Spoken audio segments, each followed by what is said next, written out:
अस्सलाम वालेकुम, बिस्मिल्लाहिर्रहमानिर्रहीम students, hope you are doing well.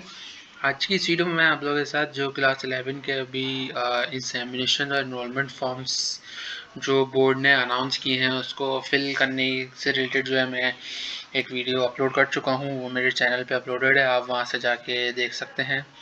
उसमें मैंने आपको डिटेल में बताया हुआ है कि आपको फॉर्म किस तरीके से फिल करना है, फॉर्म फिल करते हुए क्या क्या चीज़ें आप लोगों को जो है अपने माइंड में रखनी है, और जो है उसके अंदर जो जो डॉक्यूमेंट्स हैं वो भी मैंने आपको बताया। मैं आज बेसिकली इस वीडियो का ये वाली वीडियो मैं इसलिए आप लोगों के साथ शेयर कर रहा हूँ क्योंकि इसमें कुछ चीज़ें ऐसी हैं जो फॉर्म फिल करते हुए स्टूडेंट्स को काफ़ी जो है प्रॉब्लम्स आती हैं कि वो सब्जेक्ट्स वो थोड़े बहुत भूल जाते हैं कि कंपलसरी कौन से होते हैं, ऑप्शनल कौन से होते हैं, और क्या क्या डॉक्यूमेंट चाहिए, और जो अदर बोर्ड्स वाले हैं उनके लिए क्या क्या रिक्वायरमेंट्स होती हैं। तो आज मैं यही आप लोगों के साथ स्टूडेंट्स इसमें शेयर करूंगा।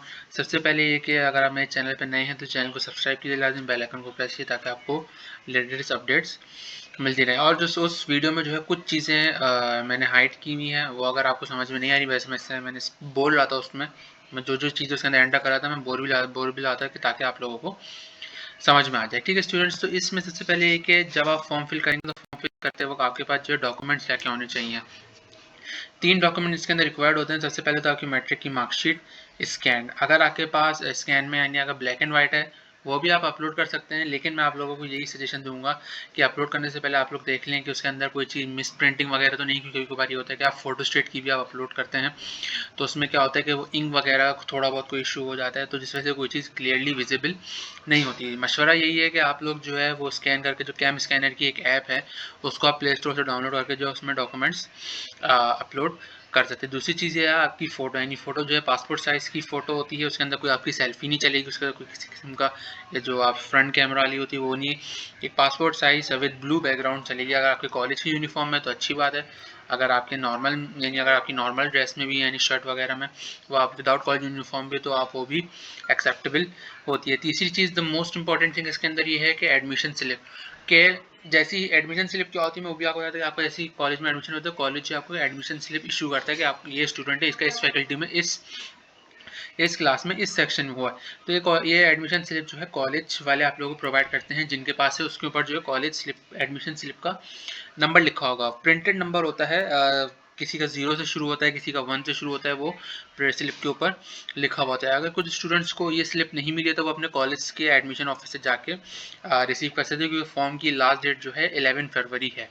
उससे पहले आप लोगों को फॉर्म फिल करना है। अच्छा, फिर इसके बाद एक और मोस्ट इम्पॉर्टेंट चीज़ ये आती है कि जो है मैंने फॉर्म फिल करते हुए कुछ स्टूडेंट्स का मुझे आइडिया होगा कि वो पहले ये होता था कि एनुअल, तो आप लोगों को पता है कि एनुअल है। फिर दूसरी चीज़ ये कि सप्लीमेंट्री और एनुअल 2 का ऑप्शन आता है, ये वो है पहले सप्लीमेंट्री और सप्लीमेंट्री का है, लेकिन अब जो है लास्ट ईयर से उसको एनुअल 2 का भी नाम दे दिया गया है। तो इन दोनों में आप लोग कंफ्यूज नहीं होगा, एनुअल 2 और सप्लीमेंट्री एक ही चीज़ होते हैं। फिर इसमें जो एक चीज़ ये थी कि एड्रेस से रिलेटेड, एड्रेस नहीं पता तो आप लोग अपना इलेक्ट्रिसिटी बिल में देख सकते हैं।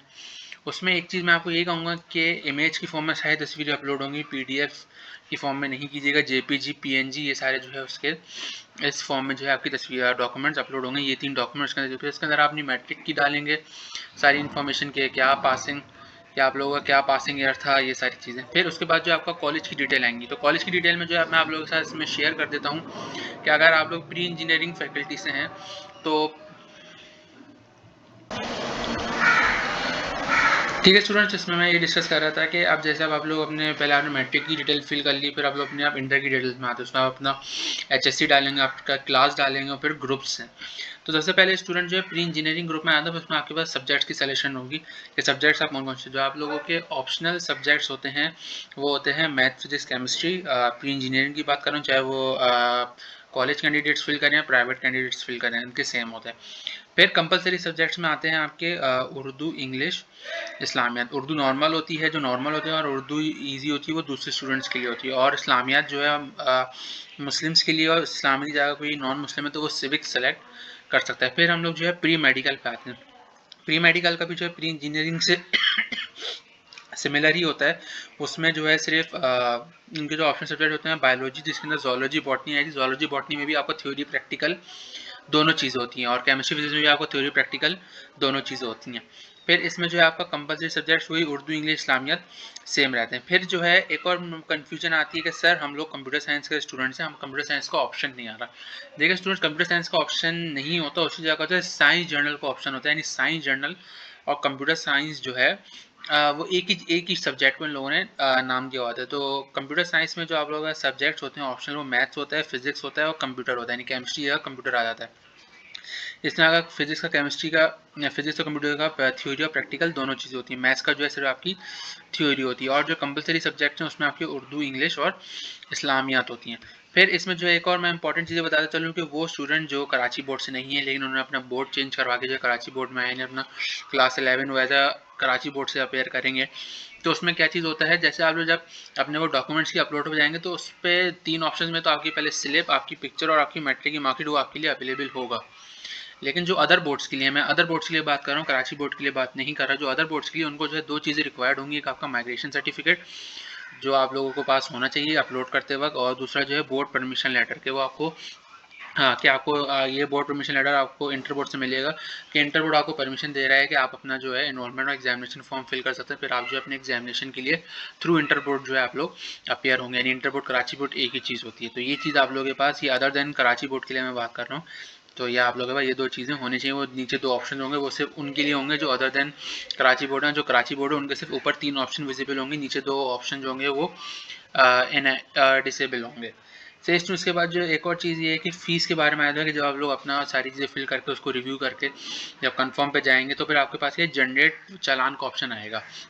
जब आप उस चालान को जनरेट करेंगे, जो गवर्नमेंट कॉलेजेस के स्टूडेंट्स हैं उनके लिए जो है फ़ीस ज़ीरो है। उनका जो वाउचर जनरेट होगा उस पर जो है फ़ीस ज़ीरो आ रही होगी, कोई फ़ीस नहीं आ रही होगी। तो ये आप लोग बात ध्यान रख लें, गवर्नमेंट के लिए जो एग्जामिनेशन फ़ीस है वो बोर्ड ने वेव की हुई है आप लोगों की, ज़ीरो फीस। और जो प्राइवेट स्टूडेंट्स हैं, यानी जो प्राइवेटली अपने एग्जाम्स की प्रिपरेशन करके उसका पेपर बोर्ड में अपेयर होंगे, तो उनकी फ़ीस जो है 2100 रुपीज़ फ़ीस है एग्जामिनेशन फॉर्म की। तो ये चीज़ आप लोग अपने ध्यान में रखें। जो प्राइवेट वाले जो है चालान जनरेट करेंगे उसकी जो 2100 रुपीज़ है, और जो गवर्नमेंट स्कूल वाले हैं, गवर्नमेंट कॉलेज वाले हैं, उसकी जो है ज़ीरो रुपीज़ फ़ीस है। ठीक है स्टूडेंट्स, ये कुछ इंपॉर्टेंट अपडेट्स से कुछ डॉक्यूमेंट्स रिलेटेड जो मैंने आप लोगों के साथ शेयर किए हैं। वीडियो फॉर्म फिल करने की वीडियो जो है वो यूट्यूब पे मौजूद है, मैं डिस्क्रिप्शन में भी उस वीडियो का लिंक डाल दूंगा। उम्मीद है आप लोगों को वीडियो पसंद है, कोई कन्फ्यूजन है तो मुझसे पूछ सकते हैं व्हाट्सएप पे भी, कमेंट्स में भी। तो वीडियो पसंद है तो चैनल को सब्सक्राइब कीजिए, लाजमी बेल आइकन को प्रेस कीजिए, वीडियो को लाइक कीजिए, शेयर कीजिए। कन्फ्यूजन है तो मुझसे पूछ सकते हैं। मिलते हैं नेक्स्ट वीडियो में, अपना ख्याल रखिएगा, अल्लाह हाफिज़।